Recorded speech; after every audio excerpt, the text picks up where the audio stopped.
오늘은 판단하지 말라는 제목 가지고 함께 말씀의 은혜 나누겠습니다. 오늘의 본문 말씀은 예수님께서 바리새인들을 겨냥해서 하신 말씀입니다. 예수님 당시에 바리새인들과 사두개인들이 주된 유대교의 종교 분파였습니다.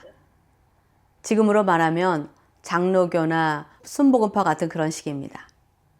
바리새인이란 말은 구별된 자, 분리된 자들이라는 뜻으로 모세의 율법과 전통을 엄격하게 지키고 경건한 삶을 추구하는 자들이었고 그 당시 유대교의 주류를 이루는 파였습니다.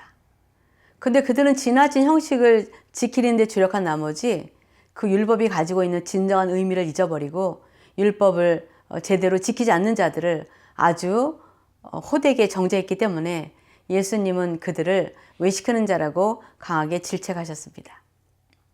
그들은 자신들이 11조와 헌금을 제대로 드리는 것을 남들에게 보이기 위해서 큰 소리로 헌금을 들어 보이며 헌금함에 넣었고, 가난한 과부는 너무 적은 헌금을 드리는 것이 부끄러워서 숨어서 몰래 헌금함에 넣어야 했습니다. 그러나 주님은 과부의 그 작은 두 렙돈을 바리새인들이 드리는 큰 헌금보다 더 기뻐하신다고 말씀하셨습니다. 이것에 관해서 마가복음 12장 41절에서 44절은 이렇게 기록하고 있습니다. 박정기 집사님 읽으시기 바랍니다. 마가복음 12장 41절에서 44절. 예수께서 헌금함을 대하여 앉으사 우리가 어떻게 헌금함에 돈 넣는가를 보십시오. 여러 부자는 많이 넣는데 한 가난한 과부는 와서 두 렛돈 곧 한 고드란트를 넣은지라. 예수께서 제자들을 불러다가 이르시되 내가 진실로 너에게 이르노니 이 가난한 과부는 헌금함에 넣는 모든 사람보다 많이 넣었도다. 그들은 다 풍족한 중에서 넣었거니와 이 과부는 그 가난한 중에서 자기의 모든 소유 곧 생활비 전부를 넣었느니라 하십니다.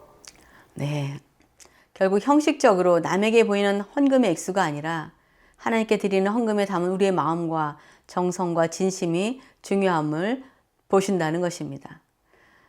바리새인들은 기도할 때도 큰 소리로 기도함으로써 다른 사람들로 하여금 자신을 드러내고 율법을 제대로 지키는 자라는 우월감을 가시했습니다.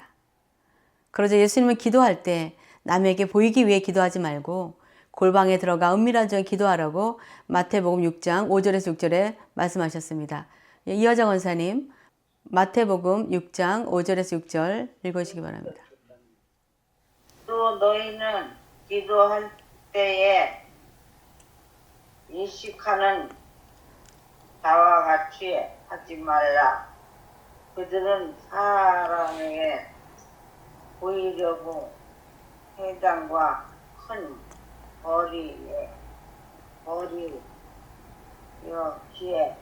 서서 기도하기를 좋아하느니라. 내가 진실로 너에게 이르노니 그들은 자기 상을 이미 받았느니라.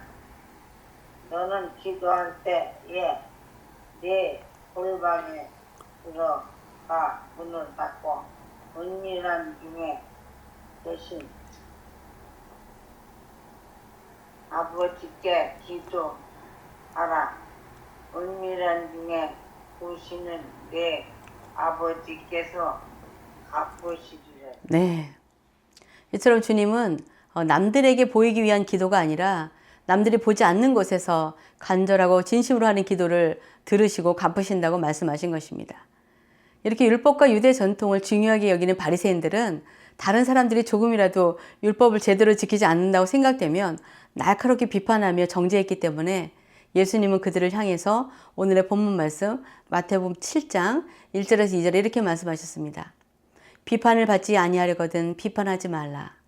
너희가 비판하는 그 비판으로 너희가 비판을 받을 것이요 너희가 헤아리는 그 헤아림으로 너희가 헤아림을 받을 것임이라. 그런데 이 말씀을 지키는 것은 생각보다 쉽지 않습니다. 왜냐하면 사람들의 본성이 자기 자신의 잘못이나 실수에는 관대하지만 다른 사람들의 허물은 크게 생각하고 비난하게 되기 쉽기 때문입니다. 최근에 어떤 중년의 딸이 신앙심이 아주 반듯하고 철저했던 친정 어머니 권사님에 대해서 고백한 것을 듣게 되었습니다. 그분의 어머니는 30년 동안 새벽 예배 한 번도 빠지지 않으시고 교회 화장실 청소는 물론 거의 교회에서 대부분 지내다시피 하셨다고 합니다. 11조를 철저히 드리시는 것은 물론이고 가정 형편이 어려운 중에도 교회 건축 헌금을 1,000만 원을 작정하셨다면서 하루에 한 끼만 드시고 매달 80만 원을 저축해서 건축 헌금을 하셨다고 합니다. 그렇게 철저하게 신앙생활 바르게 하시던 어머니가 돌아가시고 장례를 치른 다음 날 어머니 방에서 유품을 정리하다가 갑자기 어두운 기운이 느껴지더니 그림자처럼 누군가 나타나서 너희 어머니가 어디 있는지 보여주겠다고 하면서 어머니의 일생을 영화처럼 보여주었다고 합니다. 그런데 어머니가 뜨거운 불 근처에서 괴로워하는 모습을 보고 너무나 놀랐다는 것입니다. 그것은 누가 봐도 지옥 같았기 때문입니다. 그 보여주는 것에는 자신이 몰랐던 어머니 어린 시절의 모습도 있었고 어머니가 다른 권사님들과 교회 집사님들이나 교인들을 험담하는 모습이 많았다고 합니다. 새벽 예배를 빠진 사람들을 비난하는 모습, 가정에 어려움을 당한 교인이 신앙생활을 제대로 하지 않았기 때문에 그런 일을 당했다고 질책하는 모습, 또 교회에서 11조를 헌금생활 제대로 하지 않은 교인을 비판하는 그런 어머니의 모습 때문에 어머니가 천국이 아닌 그곳에 간 것이라고 알려주었다는 것입니다. 그래서 그분은 다른 사람을 비판하는 것이 얼마나 큰 죄인지를 깨닫고 다른 사람들에게도 알려주어서 자신의 어머니같이 평생을 하나님과 교회를 위하여 헌신하고 봉사하고 희생한 후에 결국 천국에 들어가지 못하는 일이 없게 되기를 원한다고 자신의 경험한 것을 고백하게 되었다는 것입니다. 우리도 어쩌면 우리가 쉽게 다른 이들에 대해 말하는 것이 그렇게 심각한 죄라고 생각하지 않을 수 있습니다. 그러나 다른 사람들을 비판하는 것이 큰 죄인 이유는 우리가 바로 심판자이시며 재판관이신 하나님의 자리에 서는 죄를 범하기 때문입니다. 그러므로 우리가 다른 이들을 비판하거나 정죄하지 않아야 하는 가장 큰 이유는 바로 그런 큰 죄를 범해서는 안 되기 때문입니다. 우리는 이것을 가늠하다 잡혀온 여인의 이야기를 통해서 찾아볼 수 있습니다. 여자가 간음을 했으면 분명 남자도 있었을 터인데 여자만 잡아와서 유대인의 율법과 관습으로 돌로 치려고 하면서 예수님의 반응을 보고 율법에 어긋난 대답을 하면 그것을 트집 잡아서 예수님을 고발하려고 일부러 그 여인을 예수님이 계신 성전으로 데리고 왔습니다. 이것은 요한복음 8장 5절에서 9절에 기록되어 있습니다. 박종기 집사님 읽으시기 바랍니다. 요한복음 8장 5절에서 9절. 모세는 율법에 이러한 여자를 돌로 치라 명하였거니와 선생은 어떻게 말하겠나이까. 그들이 이렇게 말하면 고발할 조건을 얻고자 하여 예수를 시험함에 이르러 예수께서 몸을 굽히사 손가락으로 땅에 쓰시니 그들이 묻기를 맞이 아니하는지라. 이에 일어나 이르시되 너희 중에 죄 없는 자가 먼저 돌로 치라 하시고 다시 몸을 굽혀 손가락으로 땅에 쓰시니 그들이 이 말씀을 듣고 양심의 가책을 느껴 어른으로 시작하여 젊은이까지 하나씩 나가고 오직 예수와 그 가운데 섰던 여자만 남았더라. 네, 이 말씀에서 바리새인들과 서기관들이 아무리 율법을 옹호하고 잘 지킨다고 장담하더라도 그 누구도 죄인이 아닌 자는 없기 때문에 그들은 돌을 놓고 그 자리를 떠난 것입니다. 요한복음 8장 10절에서 11절은 또 이렇게 말씀하고 있습니다. 예수께서 일어나사 여자 외에 아무도 없는 것을 보시고 이르시되 여자여 너를 고발하던 그들이 어디 있느냐? 너를 정죄한 자가 없느냐? 대답하되 주여 없나이다. 예수께서 이르시되 나도 너를 정죄하지 아니하노니 가서 다시는 죄를 범하지 말라 하시니라. 그들은 그 당시 예수님이 구세주인지 몰랐어도 분명 죄를 짓고 끌려온 그녀에게 아무도 돌을 던지지 못했는데 예수님이 하나님이시며 심판주이심을 알고 있는 우리가 예수님도 정죄하지 않으시고 용서해 주셨는데 감히 우리가 누구라고 그 다른 사람들을 죄인이라고 정죄하며 돈을 던질 수 있을까 싶습니다.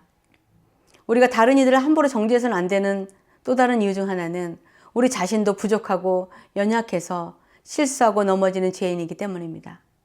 우리 자신도 온전하지 못하면서 누구에게 손가락질하며 비난할 수 있는가 하는 것입니다. 근데 우리는 매일 우리 삶의 현장에서 사람들의 행동이나 의견을 듣고 상대방을 저절로 판단하게 됩니다. 아, 이 사람은 이런 생각을 가지고 있구나.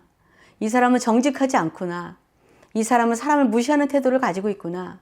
이 사람은 선을 넘는 사람이구나. 이 사람은 상식 밖의 사람이구나 등등. 우리는 우리가 만나는 누구도 예외 없이 우리의 생각과 상식대로 판단하게 됩니다. 그러나 우리가 어떻게 생각하든지 간에 누군가를 함부로 비판하거나 정죄해서는 안 된다는 것을 오늘의 본문 말씀 마태복음 7장 3절에서 5절을 통해서 주님은 우리에게 말씀해 주고 있습니다. 어찌하여 형제의 눈 속에 있는 티는 보고 내 눈 속에 있는 들보는 깨닫지 못하느냐. 보라, 내 눈 속에 들보가 있는데 어찌하여 형제에게 말하기를 나로 내 눈 속에 있는 티를 빼게 하라 하겠느냐. 외식하는 자여, 먼저 내 눈 속에서 들보를 빼어라. 그 후에야 밝히 보고 형제의 눈 속에서 티를 빼리라. 이 말씀을 통해서 다른 사람들의 부족한 점을 지적하고 비난하기 전에 우리는 우리 스스로를 먼저 돌아봐야 함을 깨닫고 회개해야 합니다. 매일 다른 분들을 위해서 기도하지만 어떤 때는 불평과 불만의 말들을 하게 되기도 하기 때문입니다. 그래서 더욱 다른 이들을 판단하거나 정죄하거나 비난하는 말을 멈추고 더 많이 그들을 위해 중보기도 해주고 또 부족한 우리 자신의 모습을 먼저 바라볼 수 있기를 위해서 기도해야 할 것입니다. 그러나 그렇다고 모든 사람들의 생각이나 행동을 받아주라는 것은 아닙니다. 우리에게 옳고 그름을 판단하는 분별력은 반드시 있어야 합니다. 사탄이 이런 부분도 이용해서 우리를 속이고 또한 다른 이들도 계속 옳지 않은 삶의 습관이나 행동을 반복할 수 있기 때문입니다. 제가 사스쿼지에서 목회를 할 때 시작한 지 얼마 안 되어서 저희가 사는 마을 한 모텔에서 온 전화를 받았습니다. 그 모텔 안에 마을의 교회나 병원 그리고 식당의 전화번호가 있었기 때문에 교회로 전화한 것을 제가 받은 것입니다.